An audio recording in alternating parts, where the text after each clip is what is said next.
ব্যবসায়ীকে হত্যার ঘটনায় ঢাকা এবং জগন্নাথ বিশ্ববিদ্যালয় সহ বিভিন্ন স্থানে বিক্ষোভ। বিএনপির অঙ্গ সংগঠনের 4 জন আজীবন বহিষ্কার। জুলাই হত্যাকাণ্ডের বিচারের ধীর গতিতে হতাশ শহীদ স্বজনরা। উদ্দেশ্য প্রণোদিত মামলায় দীর্ঘায়িত হচ্ছে তদন্ত, বলছেন সংশ্লিষ্টরা। মালয়েশিয়ায় আটক বাংলাদেশিদের বিরুদ্ধে জঙ্গিবাদের অভিযোগ যৌথ তদন্তে সম্মত ঢাকা কুয়ালালামপুর। রোহিঙ্গা সংকট নিয়ে আলোচনা। ফেনীর ফুলগাজী ও পরশুরামে বন্যা পরিস্থিতির উন্নতি। ভাঙা বাঁধ মেরামত না হওয়ায় সদরসহ 3 উপজেলায় এখনো ঢুকছে পানি।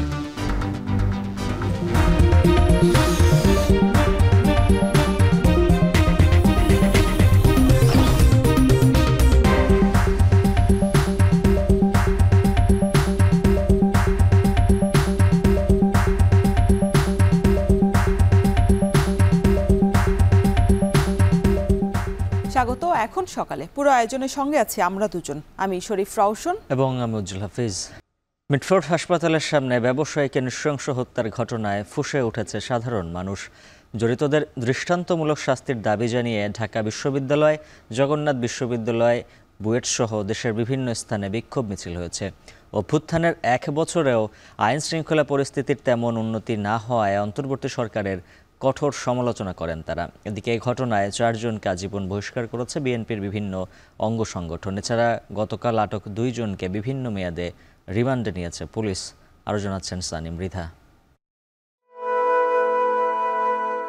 বুধবার সন্ধ্যা মিটফোর্ড হাসপাতালের 3 নম্বর ফটকের সামনের দৃশ্য এটি। ফুটেজে দেখা যায় বস্ত্রহীন রক্তাক্ত দেহের উপর এমন অবর্ণনীয় হামলা। লালচাঁদ ওরফে সোহাগ নামের একজন ব্যবসায়ীকে নৃশংসভাবে হত্যার ঘটনা হার মানাবে মধ্যযুগীয় বর্বরতাকেও। অভিযোগ উঠেছে এই হত্যার পিছনে রয়েছেন যুবদল নেতা পরিচয়দানকারী মাহমুদুল ইসলাম মহিন ও তার দলবল। দীর্ঘদিন ধরে সোহাগের ভাঙারি ব্যবসা দখলের চেষ্টার অভিযোগ আছে মহিনের বিরুদ্ধে। ধারণকৃত এই ফুটেজ সামাজিক মাধ্যমে ছড়িয়ে পড়লে শুরু হয় দেশব্যাপী সমালোচনা। এমন নৃশংস হত্যাকাণ্ড দেখে শুক্রবার ঢাকা বিশ্ববিদ্যালয়ের সাধারণ শিক্ষার্থীরা বিক্ষোভ মিছিল বের করেন।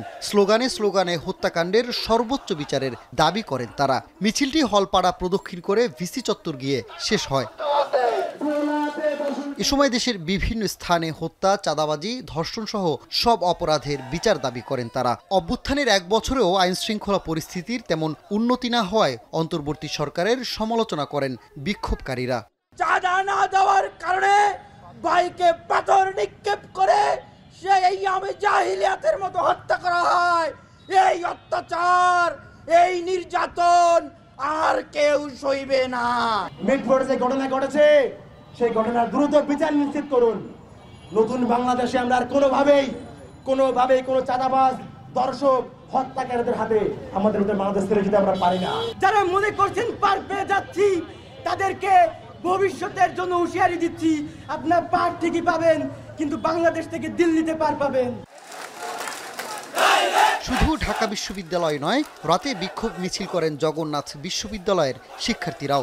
মিছিলে ছাত্র শিবির, গণতান্ত্রিক ছাত্র সংসদ, আপ বাংলাদেশের নেতাকর্মীরাও অংশ নেন। স্লোগানে বিচারের দাবি তোলেন তারাও। পরে বিক্ষোভ মিছিল করে ইসলামী আন্দোলনও। এছাড়া রাতে বুয়েট থেকে একটি বিক্ষোভ মিছিল বের করেন শিক্ষার্থীরা। পরে সেটি ঢাকা বিশ্ববিদ্যালয়ের রাজু ভাস্কর্যের পাদদেশে এসে শেষ হয়। এমন নৃশংস এই হত্যাকাণ্ডের দ্রুত বিচার, সারা দেশে চাঁদাবাজি বন্ধ সহ 5 দফা দাবি তুলে ধরেন তারা। বাংলাদেশ জাতীয়তাবাদী যুব দলের একজন প্রভাবশালী রাজনৈতিক কর্মী এবং থানা যুব দলের সাধারণ সম্পাদক পদপ্রার্থী, তার বিরুদ্ধে চাঁদাবাজি, নিয়োগ বাণিজ্য সহ অসংখ্য অভিযোগ রয়েছে। অভিযুক্ত মাহিন, রবিন সহ সকল খুনিকে গ্রেপ্তার করে সর্বোচ্চ শাস্তি নিশ্চিত করতে হবে। সমগ্র বাংলাদেশে চাঁদাবাজি ও নিয়োগ বাণিজ্যের বিরুদ্ধে কঠোর ব্যবস্থা গ্রহণ করতে হবে। রাজনৈতিক পরিচয়ের অপব্যবহার করে অপরাধীদের রক্ষা করার সংস্কৃতি থেকে আমাদের বেরিয়ে আসতে হবে। এদিকে এই ঘটনায় অপরাধীদের দ্রুত আইনের আওতায় আনার দাবি নিয়ে কোতোয়ালি থানায় যান এনসিপির কয়েকজন নেতাকর্মী। অভিযুক্তরা যাতে রাজনৈতিক পরিচয়ে ছাড় না পায়, থানার ভারপ্রাপ্ত কর্মকর্তাকে সেই দাবি জানান তারা। অপরাধী যত শক্তিশালী শেল্টারে থাকুক না কেন, তার পেছনে যেই রাজনৈতিক পরিচয় থাকুক না কেন, তাদেরকে অবিলম্বে বিচারের মুখোমুখি করতে হবে, গ্রেপ্তার করতে হবে। আমরা এলাকাবাসীকে নিয়ে চাঁদাবাজি এবং সন্ত্রাসের বিরুদ্ধে বৃহত্তর আন্দোলন গড়ে তুলব। ব্যবসায়িক আধিপত্য বিস্তার নিয়ে সোহাগকে হত্যা করা হয় বলে অভিযোগ উঠেছে। এই ঘটনায় শুক্রবার কোতোয়ালি থানায় মামলা হয়েছে। ইতিমধ্যেই 4 জনকে গ্রেপ্তার করেছে পুলিশ। এর মধ্যে একজনকে 5 দিন, আরেকজনকে 2 দিনের রিমান্ড দিয়েছেন আদালত। এছাড়া এই ঘটনায় যুবদলের কেন্দ্রীয় কমিটির সাবেক নেতা রজ্জব আলী পিন্টু ও মহানগর দক্ষিণ যুবদলের নেতা সাভা করিম লাকিকে আজীবন বহিষ্কার করা হয়েছে। অভিযুক্ত আরেকজনকে আজীবন বহিষ্কার করেছে স্বেচ্ছাসেবক দল। সানিম রিধা, এখন, ঢাকা। জুলাই শহীদদের হত্যাকাণ্ডে তথ্য প্রমাণাদি দিয়ে তদন্ত সংস্থাকে সর্বোচ্চ সহযোগিতা করছে পরিবার, অথচ সন্দেহভাজন হত্যাকারীকে পালিয়ে যেতে সহায়তা সহ বিচারের ধীর গতি হতাশ করছে শহীদদের স্বজনদের। দেশ গড়তে শহীদ পরিবারের চাওয়াকে সর্বোচ্চ গুরুত্ব দেবার আহ্বান বিশেষজ্ঞদের। মুজাহিদ শুভর বিশেষ প্রতিবেদন।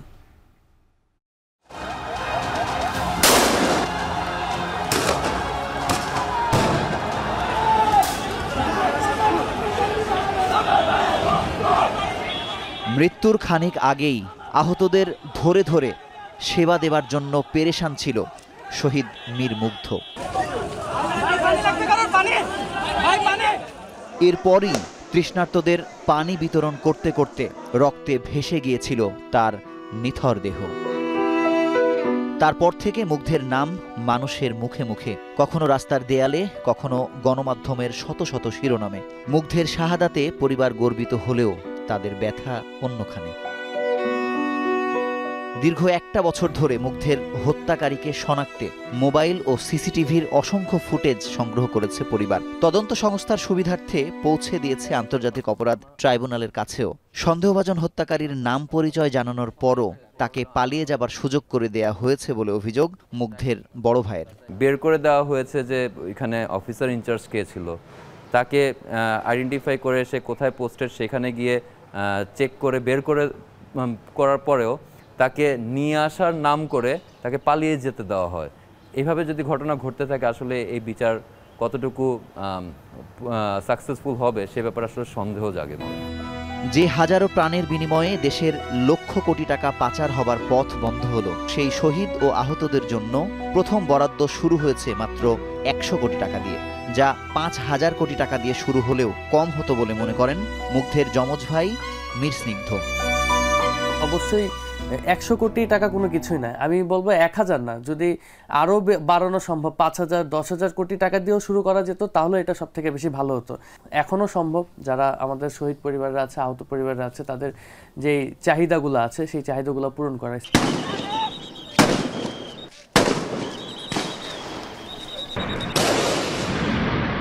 এদিকে চানখারপুল হত্যাকাণ্ডের অভিযোগপত্র বলছে 5 আগস্ট কনস্টেবল ইমনের গুলিতে প্রাণ ঝরে 16 বছরের আনাসের।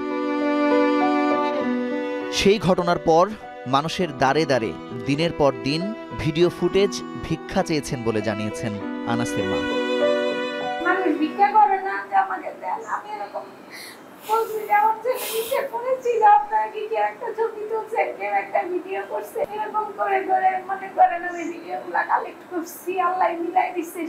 আন্দোলনে যাওয়ার উদ্দেশ্য ছিল দেশটা যেন ভালো থাকে, স্বৈরাচার মুক্ত একটা ন্যায়পরায়ণ ইনসাফ ভিত্তিক রাষ্ট্র হোক।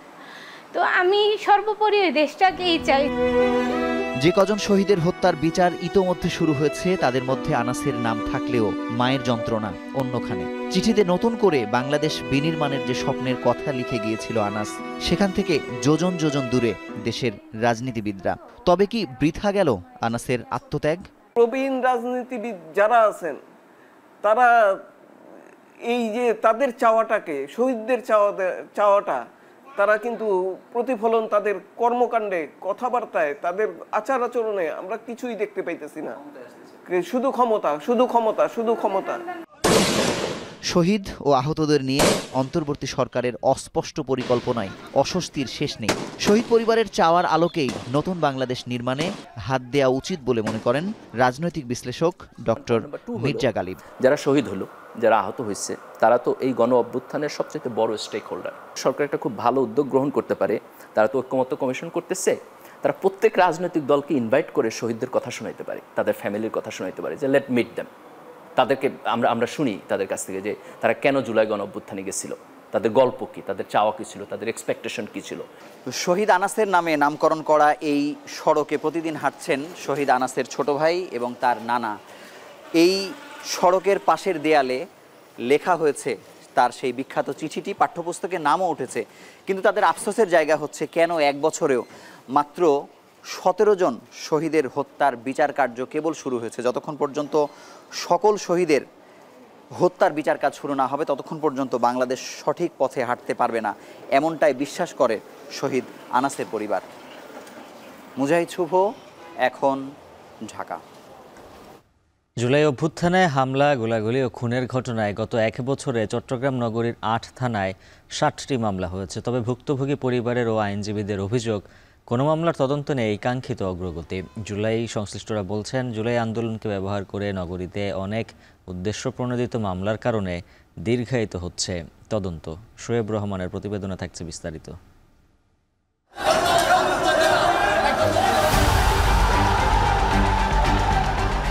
জুলাইয়ের উত্তাল দিনগুলোর শুরুতে রণক্ষেত্র ছিল 16 শহর মুরাদপুর। ধারালো ও আগ্নেয়াস্ত্র নিয়ে হামলা চালায় ছাত্রলীগ, যুবলীগ ও সহযোগী সংগঠন। 16 জুলাই বিকেলে মুরাদপুরের সংঘর্ষে প্রথম শহীদ হন চট্টগ্রাম কলেজ ছাত্রদলের যুগ্ম আহ্বায়ক ওয়াসিম আকরাম। সেদিন শহীদ হন আরও 2 জন। এমইএস কলেজের ব্যবস্থাপনা বিভাগের ছাত্র ফয়সাল আহমেদ শান্ত। শহীদ হওয়ার মাস কয়েক আগে এই শার্টটি পছন্দ করে কিনে দেন তার মা। সাজানো গোছানো বইয়ের টেবিল, জামা, ছবিসহ নানা স্মৃতি আঁকড়ে ছেলেকে ধরে রাখার চেষ্টা স্বজনদের। সন্তানের মৃত্যুর পর দ্রুত বিচার ট্রাইব্যুনালে মামলা করেন শান্তর বাবা। হত্যা মামলার তদন্ত 180 দিনে শেষ করার কথা থাকলেও 1 বছরেও হয়নি। এছাড়া উল্লেখযোগ্য কোনো আসামি গ্রেপ্তার না হওয়ায় হতাশ পরিবার। যেখানে অন্তত 50% হলেও আশাবন্ধক ছিল, সেখানে ধরেন আমার মনে হয় যে 10% হয়ে যায়, তো বাধাবন্ধকতা থাকতে পারে, কিন্তু থাকলেও এটা তো আসলে আরও আগানো উচিত ছিল বিচার কার্যক্রমটা। তাদের যেন দৃষ্টান্তমূলক শাস্তি হয়, এটা যেন আমরা দেখে যেতে পারি। বিচার প্রক্রিয়া তো 1 বছর হয়ে গেছে, আজ পর্যন্ত আমরা কিছুই তো দেখতে পাচ্ছি না যে এতটুকু আগাইছে বা কিছু। জুলাইয়ের শুরুর দিকের আরেক শহীদ 2 সন্তানের জনক দোকানকর্মী মোহাম্মদ ফারুক।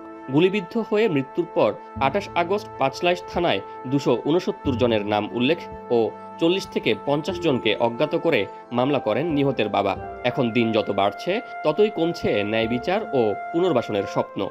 মামলা করে বিচার কোনো দেখতেই আসি না, সে মামলাই করতে পারছে, কোনো বিচার হয়নি। আমরা এই যে দেখি নাই বিচার, আমার ছেলে মেয়েগুলোর এতিম করে ফেললো, তো যে এতিম করছে তার বিচার যেমন প্রাপ্যভাবেই হয়। গণ অভ্যুত্থান ঘিরে নগরীর 8 থানায় হত্যা চেষ্টা, অস্ত্রসহ বিভিন্ন ধারায় প্রায় 60টি মামলা হয়েছে। প্রায় 1 বছর হতে চললেও তদন্তে কাঙ্ক্ষিত অগ্রগতি নেই বলছেন আইনজীবীরা। মানুষ যখন বলে যে আমি ছিলাম না, আমি ছিলাম, আমি ঘটনার সহিত জড়িত আছে কি নাই, এটা এখনই দুরূহ ব্যাপার বলা। এটার জন্যই সরকারের তদন্তকারী থানা রয়েছে, তদন্তকারী কর্মকর্তা রয়েছে। তদন্তকারী কর্মকর্তা এটা তদন্ত করবে, তদন্ত শেষে আপনার প্রতিবেদন দেবে, তখনই বোঝা যাবে কে কতটুকু জড়িত আছে। এদিকে জুলাই আগস্ট গণ অভ্যুত্থানের ঘটনায় দায়ের হওয়া অনেক মামলা নিয়েও উঠেছে প্রশ্ন। মামলায় বাদী আসামিকে চেনেন না। জুলাই আন্দোলনের নামে পূর্বশত্রুতা, রাজনৈতিক প্রতিহিংসা কিংবা মামলা বাণিজ্যের জন্য অনেককে জড়ানো হয়েছে বলেও অভিযোগ উঠেছে। নিরপরাধ মানুষ এরাই যদি মামলায় এজাহারভুক্ত আসামি হয়ে যায়, রিপোর্টও যদি বহু এজাহার অনুযায়ী রিপোর্ট দেয়, সেটা তো আর সেই রিপোর্টের গ্রহণযোগ্যতা থাকবে না। তো পুলিশ অবশ্যই এটা বিবেচনা করবেন, যেহেতু আসামির সংখ্যাও বেশি, সময় তো একটু লাগতেই পারে। জুলাই আগস্টের মামলাগুলো পুলিশ হেডকোয়ার্টারের নির্দেশনা মতো তদন্ত হচ্ছে বলছে সংশ্লিষ্ট থানা। তবে সুষ্ঠু তদন্তের স্বার্থে আরও সময় প্রয়োজন বলছেন তদন্ত কর্মকর্তারা। যদিও এ নিয়ে ক্যামেরায় কথা বলতে চাননি সিএমপির দায়িত্বপ্রাপ্তরা। শোয়েব রহমান, এখন, চট্টগ্রাম। মালয়েশিয়ায় সম্প্রতি আটক কয়েকজন বাংলাদেশের বিরুদ্ধে সন্ত্রাসবাদ সংশ্লিষ্ট অভিযোগের বিষয়ে যৌথভাবে তদন্তে সম্মত হয়েছে ঢাকা এবং কুয়ালালামপুর। শুক্রবার কুয়ালালামপুরে আসিয়ান রিজিওনাল ফোরামের পররাষ্ট্রমন্ত্রী পর্যায়ের বৈঠকের ফাঁকে মালয়েশিয়ার পররাষ্ট্রমন্ত্রীর সঙ্গে বৈঠকে আগ্রহ প্রকাশ করেন বাংলাদেশের পররাষ্ট্র উপদেষ্টা তৌহিদ হোসেন। মালয়েশিয়ার পররাষ্ট্রমন্ত্রী আশ্বাস দিয়েছেন, বাংলাদেশের তদন্তে সর্বাত্মক সহায়তা এবং তথ্য আদান প্রদানে প্রস্তুত রয়েছে মালয়েশিয়া। এর আগে যুক্তরাজ্য, নিউজিল্যান্ড, দক্ষিণ কোরিয়া এবং শ্রীলঙ্কার পররাষ্ট্রমন্ত্রীদের সঙ্গেও বৈঠক করেন পররাষ্ট্র উপদেষ্টা তৌহিদ হোসেন। আলোচনায় গুরুত্ব পায় রোহিঙ্গা সংকট, বাংলাদেশের চলমান সংস্কার এবং এলডিসি পরবর্তী সহযোগিতার বিষয়ও। মার্কিন শুল্ক ইস্যুতে যুক্তরাষ্ট্রের প্রতিনিধিদের সঙ্গে তৃতীয় ও শেষ দিনের বৈঠকে আরও কিছু বিষয়ে দুই দেশ একমত হলেও কিছু চূড়ান্ত হয়নি। তবে এখনও বেশ কিছু বিষয় অমীমাংসিত থাকায় নিজেদের মধ্যে আন্তঃমন্ত্রণালয়ে আলোচনার সিদ্ধান্ত নেওয়া হয়েছে। এরপর আবারও বৈঠক করবেন দুই দেশের প্রতিনিধিরা। এই আলোচনা ভার্চুয়ালি বা সামনাসামনিও হতে পারে বলে জানা গেছে। দ্রুত এই আলোচনার তারিখও প্রকাশ করা হবে। 3 দিনের আলোচনার প্রেক্ষিতে বাণিজ্য উপদেষ্টা শেখ বশির-উদ্দিন ও নিরাপত্তা উপদেষ্টা খলিলুর রহমান আশা করেন নির্ধারিত সময়ের মধ্যে একটি ইতিবাচক অবস্থানে পৌঁছানো সম্ভব হবে। এই বৈঠকে বাংলাদেশের প্রতিনিধিত্ব করেছেন বাণিজ্য উপদেষ্টা, আর ভার্চুয়ালি অংশ নিয়েছেন জাতীয় নিরাপত্তা উপদেষ্টা এবং প্রধান উপদেষ্টার বিশেষ সহকারী। আর 3 দিনের এই আলোচনার পুরো বিষয়টি সমন্বয় করেছে ওয়াশিংটন ডিসির বাংলাদেশ দূতাবাস।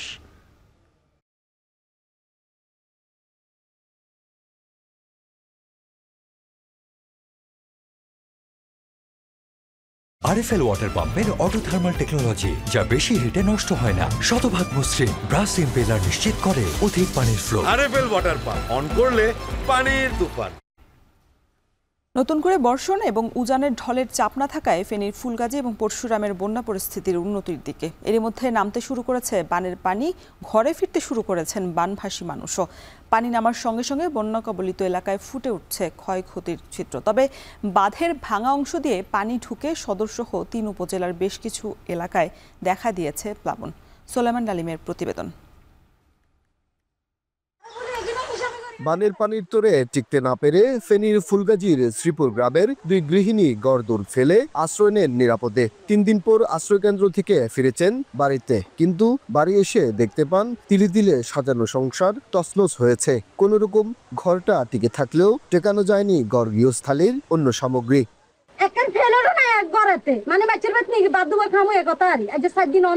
আমাদের সব নিয়ে গেছে, আমাদের 7-8টা বাসা কেউ নাই। ফেনীর ফুলগাজী ও পরশুরামের বন্যা পরিস্থিতি উন্নতি হচ্ছে, নামতে শুরু করেছে বেশিরভাগ স্থানের পানি। তবে এখনো পানিবন্ধী শতাধিক গ্রামের লক্ষাধিক মানুষ। স্থানীয়রা বলছেন বন্যা পরিস্থিতির উন্নতি হলেও দুর্ভোগ কমেনি। সব শেষ, ঘরেও থাকুন যায় না পানিলে। এটা নদীর তলাটা কিন্তু একবারে ওইদিকে কিন্তু একবারে কম, যদি ঠিক মতো ড্রেসিং করা হইতো তাহলে এত পানি উঠতো না। 20 দিন কিনছিলাম 800 3 ব্যাগ জ্বালাবো, হ্যাঁ নষ্ট হয়ে গেছে। এদিকে মুহুরী কহুয়া সিলোনিয়া নদীর পানি বিপদসীমার নিচ দিয়ে প্রবাহিত হলেও বন্যা নিয়ন্ত্রণ বাঁধের 22টি স্থানে ধসে গেছে। এতে পানি প্রবেশ অব্যাহত থাকায় ফেনী সদর, ছাগলনাইয়া ও দাগনভূঞা উপজেলার নতুন নতুন এলাকা প্লাবিত হচ্ছে। পরিস্থিতি নিয়ন্ত্রণে দ্রুত ব্যবস্থা নেওয়ার আশ্বাস পানি উন্নয়ন বোর্ডের কর্মকর্তার। আমাদের ওয়াটার লেভেল 9 নিচে নেমে গেছে, নদীতে তেমন পানি নাই। তবে যে ভাঙ্গাগুলো ভাঙছে এটি আমরা সার্ভে করতেছি, আমরা কিছুদিনের ভিতরেই কাজ করবো আর কি বন্ধ করার জন্য। পানি নামলে লোকাল পানি নেমে গেলে হয়তো 1 সপ্তাহের ভিতরে আমরা বন্ধ করার চেষ্টা করবো। বছর না ঘুরতেই ভারী বর্ষণ আর উজানের ঢলে সৃষ্ট বন্যায় নষ্ট হয়েছে আউশের বীজতলা, ব্যাপক ক্ষতির মুখে সবজি ক্ষেত ও পোল্ট্রি খাত। এছাড়া বানের পানিতে ভেসে গেছে প্রায় 1700 হেক্টর জমির ফসল, প্লাবিত হয়েছে প্রায় 1000 পুকুরের প্রায় 5 কোটি টাকার মাছ, ক্ষতিগ্রস্ত হয়েছে সড়ক সহ নানা অবকাঠামো। প্রতি বছর বন্যার ধ্বংসলীলা থেকে বাঁচতে টেকসই বাঁধ নির্মাণের দাবি স্থানীয়দের। সোলাইমান ডালিম, এখন ফেনী। সাতক্ষীরায় টানা বৃষ্টিতে পৌর এলাকার প্রায় 1/3 জলমগ্ন হয়ে পড়েছে। পাড়া মহল্লার রাস্তাঘাট ও বাড়িঘরও ডুবেছে পানিতে। জলাবদ্ধতায় ভেঙে পড়েছে স্যানিটেশন ব্যবস্থা, ডুবে গেছে টিউবওয়েলও। এতে চরম দুর্ভোগে হাজারো মানুষ, অথচ পানি নিষ্কাশনের জন্য কোনো কার্যকর পদক্ষেপ নেয়নি কর্তৃপক্ষ। সাতক্ষীরা থেকে হাসান রাজীবের প্রতিবেদন, ক্যামেরায় ছিলেন মাসুদ রানা। টানা কয়েকদিনের বৃষ্টিতে সাতক্ষীরা পৌর এলাকার বেশিরভাগ নিচু অঞ্চল এখন পানির নিচে, কোথাও হাঁটু, কোথাও কোমর সমান পানি। রাস্তাঘাটেও চলাচল হয়ে পড়েছে দুর্বিষহ। জেলা পুলিশ লাইন্স, ফায়ার সার্ভিস, সদর উপজেলা পরিষদ সহ বিভিন্ন সরকারি অফিস চত্বরেও জমে আছে পানি। জলাবদ্ধতার ভয়াবহ চিত্র সবচেয়ে বেশি দেখা গেছে পৌরসভার সুলতানপুর, কামালনগর, মধুমাল্লার ডাঙ্গি, রসুলপুর, গদাইবিল, পারমাসখোলা, ইটাগাছা, পলাশপোল ও বদ্দিপুর কলোনির মতো এলাকায়। এসব ওয়ার্ডে অলিগলি, স্কুল, বাজার এমনকি বাড়ির উঠোনেও জমে আছে হাঁটু সমান পানি। রাস্তায় চলাচলে দুর্ভোগ পোহাচ্ছে শিশু থেকে বৃদ্ধরা। পানি জমে থাকায় কোথাও কোথাও ভেঙে গেছে রাস্তা। সবচেয়ে নাজুক অবস্থা পৌরসভার 7 ও 9 নম্বর ওয়ার্ডে। সমস্যা, খাওয়া দাওয়া বন্ধ, গাড়ি ঘোড়া বন্ধ, কাজ কাম কর্মকার সব বন্ধ হয়ে যাচ্ছে। 6 থেকে 7 বছর এই পানিটা জমতেছে, আর অল্প বৃষ্টি দেখেই আমাদের এই পানিটা জমে যায়। পানির মধ্যে খুবই কষ্ট পাচ্ছি সবাই, বাচ্চা কাচ্চা, ছাইনা মানুষ। পানির সমস্যা, খাওয়া দাওয়ার সমস্যা, বাথরুমের সমস্যা, আমরা বাইরে বেরোতে পারতেছি না। পৌরসভার বাইরেও জলাবদ্ধতায় ভুগছে সদর উপজেলার ধুলিহর, ভোমরা, লাপসা ও ব্রহ্মরাজপুর ইউনিয়নের অনেক এলাকা। গত 15 দিন ধরে পানিবন্দী মানুষ। বর্তমানে পৌরসভায় কোনো নির্বাচিত জনপ্রতিনিধি নেই, দায়িত্বপ্রাপ্ত কর্মকর্তারাও নেয়নি কোনো খোঁজ। অভিযোগ বাসিন্দাদের। রাস্তায় পানি বাঁধার কারণে আমরা ভ্যান চালাতে পারছি না, আমাদের ব্যাটারিতেও পর্যন্ত পানি লাগছে, টায়ার নষ্ট হয়ে যাচ্ছে। পৌরসভার চেয়ারম্যান মেম্বারকে জানাচ্ছি, তারা ওই আসে দেখিয়ে চলে যায়, কোনো ব্যবস্থা আজ পর্যন্ত হয়নি। নাগরিক কমিটির নেতারা বলছেন অপরিকল্পিত নগরায়ন, দুর্বল ড্রেনেজ ব্যবস্থা, বন্ধ স্লুইস গেট এবং প্রভাবশালীদের মাছের ঘের জলাবদ্ধতার মূল কারণ। এ বিষয়ে প্রশাসনও কোনো উদ্যোগ নেয়নি। জলাবদ্ধতার জন্য বড় দায়ী হচ্ছে ড্রেনেজ ব্যবস্থা না থাকা এবং সাতক্ষীরা পশ্চিম এবং পূর্ব সাইডে অপরিকল্পিত চিংড়ি ঘেরের কারণে আজকে এই জলাবদ্ধতার শিকার হতে হচ্ছে। এদিকে জলাবদ্ধতার মূল কারণ হিসেবে দুর্বল ড্রেনেজ ব্যবস্থাকে দায়ী করলেন পৌরসভার প্রশাসক। জানান, সমস্যা সমাধানে প্রকল্প চলমান রয়েছে। তারপরও 27 কোটি টাকার একটি মাস্টার প্ল্যান স্থানীয় সরকার সচিবের কাছে পাঠানো হয়েছে। পর্যাপ্ত ড্রেনেজ না থাকার কারণে আমাদের জনগণ প্রতিবারই বৃষ্টির সময় তারা খুবই অসুবিধার সম্মুখীন হচ্ছেন। আমরা KfW, একটি জার্মান ফান্ড, তাদের সহযোগিতায় আমরা বর্তমানে এই সাতক্ষীরা পৌরসভায় 5 কোটি টাকা ড্রেনের কাজ চলমান রয়েছে। সাতক্ষীরায় জলাবদ্ধতা এখন যেন প্রতি বছরের নিয়তি। উন্নয়ন প্রকল্পের আশ্বাস মিললেও বাস্তবায়ন না হলে বদলাবে না জনজীবনের চিত্র। সংশ্লিষ্টরা বলছেন, পরিকল্পিত নগরায়ন, টেকসই ড্রেনেজ ব্যবস্থা ও নদী খাল খননই এই দীর্ঘস্থায়ী দুর্ভোগ থেকে মুক্তির পথ। আহসান রাজীব, এখন সাতক্ষীরা। দক্ষিণাঞ্চলের গ্রামীণ হাটে বেড়েছে সবজির সরবরাহ। কৃষকরা উৎপাদিত সবজি খাজনা ছাড়াই সরাসরি পাইকারদের কাছে বিক্রি করছেন। স্থানীয় পর্যায়ে সবজির উৎপাদন এবং দরদাম নিয়ে বিস্তারিত জানাতে পটুয়াখালী কলাপাড়ার পাখিমারা পাইকারি সবজি বাজার থেকে যুক্ত হচ্ছেন সহকর্মী জসিম পারভেজ।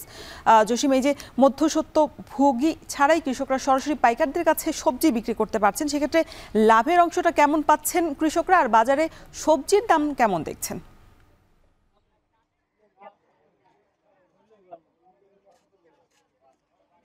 হ্যাঁ, শরীফ রৌশন, আপনি জানেন যে পটুয়াখালীর কলাপাড়া উপজেলার নীলগঞ্জ ইউনিয়নটি সবজি ইউনিয়ন হিসেবে পরিচিতি লাভ করেছে উপকূলীয় অঞ্চলে। তার ধারাবাহিকতায় কিন্তু এখানকার প্রতিটি কৃষকের বাড়ি মাঠে তারা কিন্তু সবজি চাষাবাদ করছেন। তো আপনাকে জানিয়ে রাখি যে বৈশাখ মাসের মাঝামাঝি সময়ে যখন কৃষকরা সবজি চাষাবাদ শুরু করেছেন তখন কিন্তু অনাবৃষ্টি ছিল, আর এখন সেই গাছ অতি ফসল উৎপাদনে ক্ষমতা হারিয়েছে। তারপরে যে সকল কৃষক তারা সবজি উৎপাদন করেছেন, কিন্তু এখন যে ভারী বর্ষণ, সে ভারী বর্ষণে তাদের উৎপাদন ব্যাহত হচ্ছে। তবুও এখন সবজির ক্ষেত তলিয়ে যাওয়া এবং সেগুলো নষ্ট হওয়ার শঙ্কায় অনেক কৃষক তাদের ক্ষেতের ফসল তুলে এনেছেন বাজারে। এখন এই কৃষকরা এই পাখিমারা বাজারে তারা সরাসরি মাঠ থেকে ফসল তুলে এনে এখানে বিক্রি করছেন, এবং এই উপকূলীয় অঞ্চলের যে সকল পাইকার রয়েছে তারা এখানে এসে তাদের কাছ থেকে সরাসরি সবজি ক্রয় করে নিচ্ছে। এখানে কোনো মধ্যস্বত্বভোগী নেই, এখানে কৃষকরা আসেন এই বাজারে, এখানে এসেই তারা সরাসরি পাইকারদের কাছে ডাকের মাধ্যমে এখানকার ক্রেতা বিক্রেতারা সমন্বয়ে সেটি বেচে বিক্রি করছেন। তো আজ এই বাজারে করলা প্রতি কেজি বিক্রি হচ্ছে 40 থেকে 42 টাকা। এছাড়া শসা বিক্রি হচ্ছে 35 থেকে 40 টাকা, রেখা তরকারি বিক্রি হচ্ছে 40 টাকা প্রতি কেজি, ঝিঙ্গা বিক্রি হচ্ছে 60 থেকে 70 টাকা প্রতি কেজি এবং মিনা তরকারি বিক্রি হচ্ছে 35 থেকে 40 টাকা। এছাড়া লাউ প্রতি পিস বিক্রি হচ্ছে 50 থেকে 60 টাকা। এছাড়া পটল বিক্রি হচ্ছে 35 টাকা, কাঁকরোল বিক্রি হচ্ছে 40 টাকা প্রতি কেজি, বরবটি বিক্রি হচ্ছে 50 থেকে 55 টাকা প্রতি কেজি, ঢেঁড়স বিক্রি হচ্ছে 50 টাকা। এছাড়া কচু তরকারি বিক্রি হচ্ছে 22 টাকা প্রতি কেজি। এছাড়া মিষ্টি কুমড়া প্রতি কেজি বিক্রি হচ্ছে 25 টাকা। এছাড়া কাঁচামরিচ বেশি দরেই বিক্রি হচ্ছে 260 টাকা প্রতি কেজি, যা গতকালকেও ছিল 200 টাকা, 60 টাকা প্রতি কেজিতে বেড়েছে। তো এখানকার যে ক্রেতা এবং বিক্রেতারা এখানে মধ্যস্বত্বভোগী না থাকায় সরাসরি কৃষকরা দাম পাওয়ায়, ন্যায্য দাম পাওয়ায় তারা খুশি এবং তাদের যে মাঠে যে ফসলের যে উৎপাদন কম হয়েছে সে ক্ষতিটা তারা এখানে এই বাজারে এসে বেচে বিক্রি করে পুষিয়ে নিতে পারছেন, এতে তারা সন্তুষ্ট, ক্রেতারাও সন্তুষ্ট। এই ছিল আমার কাছে সবশেষ। পঞ্চগড়ে অনিয়মের অভিযোগে ইন্ডিগো হিমালয় নামে দুটি ব্রোকার হাউসের কার্যক্রম স্থগিত করেছে চা বোর্ড। সক্রিয় এই দুটি ব্রোকার হাউসের কার্যক্রম বন্ধ থাকায় দেশের তৃতীয় চা নিলাম বাজারের নিলাম কার্যক্রমও বন্ধ রয়েছে। এতে ভোগান্তিতে পড়েছেন সমতলের চা কারখানার মালিক ও ব্যবসায়ীরা। লুৎফর রহমানের প্রতিবেদনে থাকছে বিস্তারিত। নির্ধারিত সময় ক্যাটালগ জমা না দেয় ইন্ডিগো ব্রোকার হাউসের কার্যক্রম স্থগিত করে চা বোর্ড। একইভাবে ক্যাটালগ জমা না দেয়া, রাজস্ব ফাঁকি ও দরকারসাজির অভিযোগে স্থগিত করা হয় হিমালয় ব্রোকার হাউস নামে আরেকটি প্রতিষ্ঠানের কার্যক্রম। বাজারের 5টি ব্রোকার হাউসের মধ্যে সক্রিয় দুটি ব্রোকার হাউসের কার্যক্রম স্থগিত করায় বন্ধ হয়ে যায় দেশের তৃতীয় চা নিলাম বাজারের নিলাম কার্যক্রম। এতে দুর্ভোগে পড়েছেন সমতলের চা কারখানা মালিক ও ক্ষুদ্র ব্যবসায়ীরা। চা কেনাবেচা করতে পারছেন না তারা। এছাড়া চট্টগ্রামের নিলাম বাজারে কেনাবেচা করতে গেলে বড় অঙ্কের পরিবহন খরচ গুনতে হয়। চায়ের নিলাম কেন্দ্র বন্ধ থাকার কারণে আমরা যারা ছোট ছোট বায়ার রয়েছি আমরা খুব মারাত্মকভাবে ক্ষতিগ্রস্তের মধ্যে রয়েছি। বিশেষ করে আমাদের যে বাইরে পার্টিগুলো রয়েছে যাদেরকে আমরা চা দিই বর্তমানে দিতে পারতেছি না কয়েকটি অকশন বন্ধ থাকার কারণে। ফ্যাক্টরি মালিকরা চা তৈরি করে সেই চা পঞ্চগড় অকশনে দিতে পারছে না, তাদেরকে চিটং শ্রীমঙ্গলে দিতে হচ্ছে, এতে ক্যারিং খরচ বৃদ্ধি পাচ্ছে। নিয়ম মানতে হবে, আইন কানুন মেনে চলতে হবে এবং নিয়ম মাফিক আপনাকে ব্যবসা করতে হবে। যদি আপনি অনিয়মে করেন তাহলে কিন্তু সরকার কিন্তু এখান থেকে রাজস্ব কিন্তু হারাবে, যার কারণে আসলে প্রত্যেকটা জিনিসের নিয়মে আনা উচিত। তবে অনিয়মের অভিযোগ অস্বীকার করেছেন হিমালয় ব্রোকার হাউসের ব্যবস্থাপনা পরিচালক। আর চা বোর্ড জানালো, দুই ব্রোকার হাউসের অনিয়মের বিষয়ে শুনানির পর নিলামের বিষয়ে সিদ্ধান্ত হবে। যে ভুল বুঝাবুঝির কারণে আমাদের অপশনটা 2টা আসন বন্ধ ছিল। হ্যাঁ, তো আসলে যেটা বিষয় ঘটে গেছে যে ক্যাটালগ আমরা সময়মতো ক্লোজ করি না কেন, আসলে সময়মতো মাল যদি আমরা না পাই, চা যদি না পাই থাকে ফ্যাক্টরি থেকে, সেক্ষেত্রে ক্যাটালগ ক্লোজ করতে আমাদের একটু সময় লেগে যায়। চেয়ারম্যান মহোদয় খুব শীঘ্রই এই দুই প্রতিষ্ঠানকেই শুনানি নেবেন, ওদের সমস্যাগুলো কি এবং ওরা ভবিষ্যতে সংশোধন হবে কিনা এই বিষয়ে প্রশ্ন করা হবে। স্যার যদি তাদের উত্তর যদি সন্তোষজনক হয় হয়তো চেয়ারম্যান স্যার তাকে ব্যবসা করার সুযোগ আবার রিওপেন করে দিতে পারেন। এদিকে সমতলের চা শিল্পে গুরুত্বপূর্ণ ভূমিকা রাখা এই নিলাম বাজার নিয়ে ষড়যন্ত্র চলছে বলে অভিযোগ নিলাম সংশ্লিষ্টদের। এটা বন্ধ হয়ে যায় নাই, এটা আমরা বিশ্বাস করি না। এটা একটু ছোট্ট ত্রুটির কারণে আপাতত স্থগিত করা হয়েছে। সেই আলোকেই আমরা চেয়ারম্যান মহোদয়ের সাথে কথা বলছি এবং উনি অভয় দিয়েছেন এটা সম্ভবত সামনের অপশন থেকে ইনশাল্লাহ এটা চালু হয়ে যাবে। একসময় পঞ্চগড়ে গোচারণভূমি এখন চায়ের সবুজে ভরে গেছে। গড়ে উঠেছে ছোট বড় প্রায় 8000 বাগান। কাঁচা পাতার ভালো দামও পাচ্ছেন চাষিরা। দ্রুত তৃতীয় নিলাম বাজারে কার্যক্রম চালুর দাবি কারখানা মালিক, চাষি ও ব্যবসায়ীদের।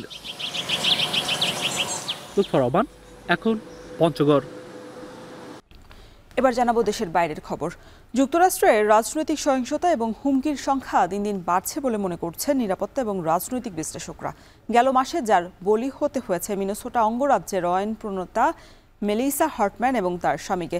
সহিংসতা বাড়ার জন্য ট্রাম্প প্রশাসনের বড় কোনো পদক্ষেপ না নেওয়াকেই দায়ী করছেন অনেকেই। বাকিরা জানাবেন তৌহিদুর রহমান। 2024 সালের 13 জুলাই তখনও রিপাবলিকান পার্টি থেকে মার্কিন প্রেসিডেন্ট নির্বাচনে প্রতিদ্বন্দ্বিতার জন্য মনোনয়ন পাননি ডোনাল্ড ট্রাম্প। তবে এরই মধ্যে পেনসিলভেনিয়ার এক সমাবেশে হত্যাচেষ্টার শিকার হন তিনি।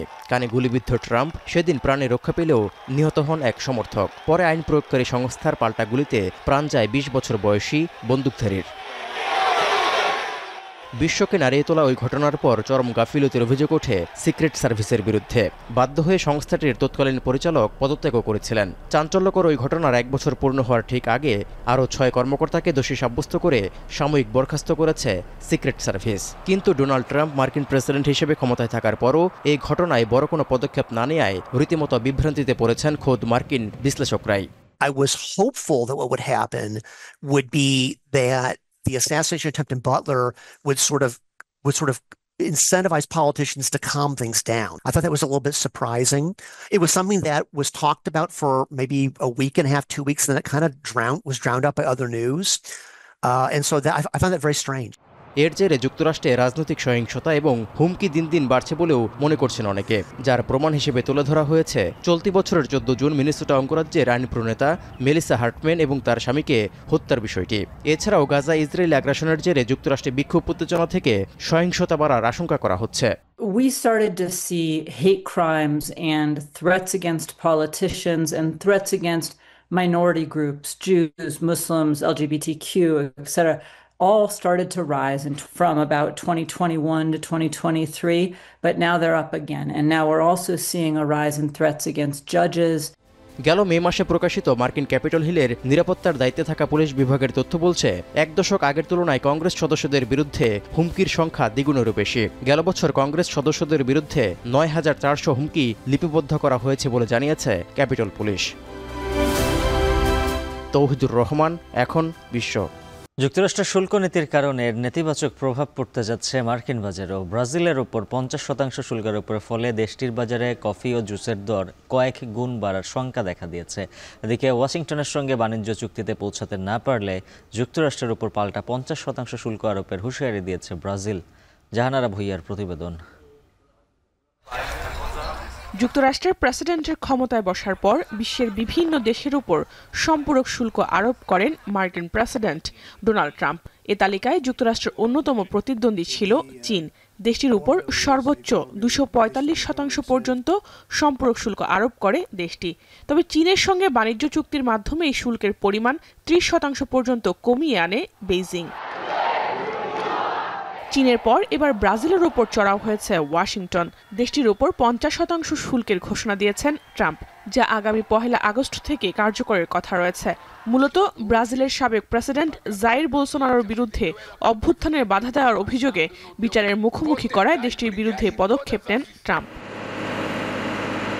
মার্কিন সেন্সাস ব্যুরোর তথ্য মতে ব্রাজিলের সঙ্গে যুক্তরাষ্ট্রের বাণিজ্য ঘাটতি রয়েছে প্রায় $7.4 বিলিয়ন। এ পরিস্থিতিতে ব্রাজিলের উপর যদি ট্রাম্পের আরোপিত 50% শুল্ক অব্যাহত থাকে তবে এর বেশি নেতিবাচক প্রভাব পড়বে মার্কিন পণ্য বাজারে। বিশেষ করে কফি ও জুসের চড়া দাম গুনতে হবে মার্কিনদের। ব্রাজিলের বাণিজ্য মন্ত্রণালয়ের তথ্য মতে বিশ্বের প্রায় অর্ধেক কফির উৎপাদন হয় ব্রাজিলে, যার প্রায় 1/3 রপ্তানি হয় যুক্তরাষ্ট্রে। এ পরিস্থিতিতে ব্রাজিলের উপর উচ্চ হারে শুল্ক আরোপ মার্কিন ভোক্তাদের উপর ক্ষতিকর প্রভাব পড়বে বলে মনে করছেন বিশ্লেষকরা। Se você tem aumento de tarifa, você vai ter um impacto também no consumo. Por isso que eu te falei dos 76% de americanos que tomam café. Porque se você tem tarifa, você onera mais o preço do produto. Coffee ছাড়াও মার্কিন জুসের বাজারও ব্রাজিলের দখলে। বিশ্বের সবচেয়ে বেশি কমলা উৎপাদনকারী দেশ ব্রাজিল, যার 80% বিভিন্ন দেশে রপ্তানি করা হয়। ব্রাজিলের মোট জুস রপ্তানির অর্ধেকের বেশি যায় মার্কিন বাজারে। যদিও ফ্লোরিডা অঙ্গরাজ্যে কমলা উৎপাদনের মাধ্যমে জুস রপ্তানি কমিয়ে আনার চেষ্টা করছে যুক্তরাষ্ট্র, তবে এক্ষেত্রে সফলতা অনেকটাই অধরা। কারণ 2024-25 অর্থ বছরে যুক্তরাষ্ট্রের কৃষি উৎপাদনে ধস নামবে বলে পূর্বাভাস দিয়েছে দেশটির কৃষি বিভাগ, যা গত 88 বছরের তুলনায় সর্বনিম্ন। এই পরিস্থিতিতে ব্রাজিল এবং যুক্তরাষ্ট্র হয়তো তাদের বিকল্প বাজার খুঁজে নেবে, তবে দিন শেষে দুদেশই ক্ষতির মুখে পড়বে। Com diversos destinos, diversos países, há que se buscar alternativas neste caso. Mas o que a gente entende, volto a dizer, é que com um pouco de calma, conversando, nem um lado nem o outro.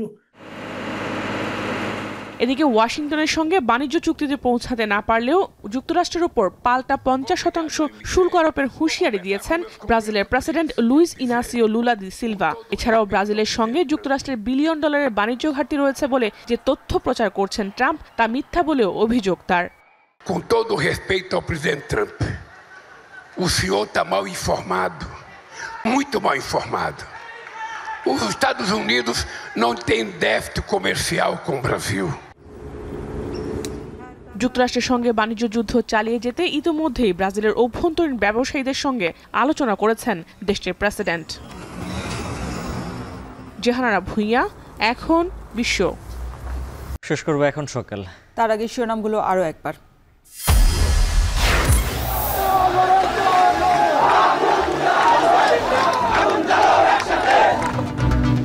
ব্যবসায়ীকে হত্যার ঘটনায় ঢাকা এবং জগন্নাথ বিশ্ববিদ্যালয় সহ বিভিন্ন স্থানে বিক্ষোভ।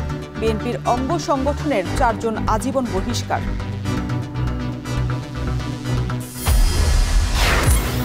জুলাই হত্যাকাণ্ডের বিচারের ধীর গতিতে হতাশ শহীদ স্বজনরা। উদ্দেশ্য প্রণোদিত মামলায় দীর্ঘায়িত হচ্ছে তদন্ত, বলছেন সংশ্লিষ্টরা। মালয়েশিয়ায় আটক বাংলাদেশিদের বিরুদ্ধে জঙ্গিবাদের অভিযোগ, যৌথ তদন্তে সম্মত ঢাকা কুয়ালালামপুর। রোহিঙ্গা সংকট নিয়েও আলোচনা। ফেনীর ফুলগাজী ও পরশুরামে বন্যা পরিস্থিতির উন্নতি। ভাঙা বাঁধ মেরামত না হওয়ায় সদর সহ 3 উপজেলায় এখনো ঢুকছে পানি। এই ছিল এখন সকালের আয়োজনে। এখন টেলিভিশন ওয়েবসাইটে দেখতে ভিজিট করুন www.ekhon.tv। ফেসবুকে দেখুন facebook.com/tv.ekhon। সরাসরি ইউটিউবে দেখতে ভিজিট করুন youtube.com/c/ekhon tv।